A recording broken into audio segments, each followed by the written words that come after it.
Alright, hey y'all. So this week we read in our book and we are to discuss the use of technology to meet special needs in the classroom.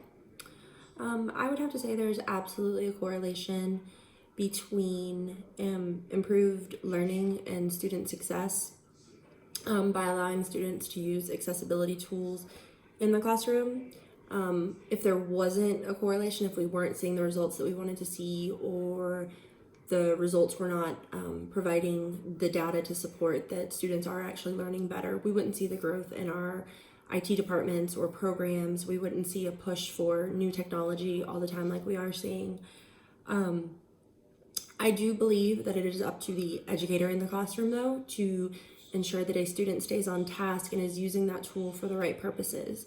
I am a huge proponent of iPads for learning, but I'm not one to just stick a child on it to keep them busy with busy work, or, to keep them occupied with something else so that, I can try to squeeze in some other time doing something else. There's a difference, and in order to maintain, that learning increase and achievement, we have to be effective in our use of these technologies. I think that we also have to prepare for the pitfalls and the shortcomings of technology, because again, we're at the mercy of it. Sometimes it doesn't always work, so we have to have a backup plan.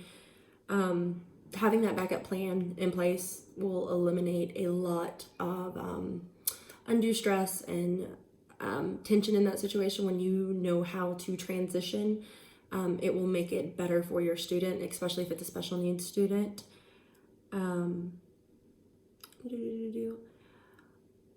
I've had the privilege to work with some special needs students that have had developmental delays and have been nonverbal, and I have seen how well that they just blossom and thrive with being given technology.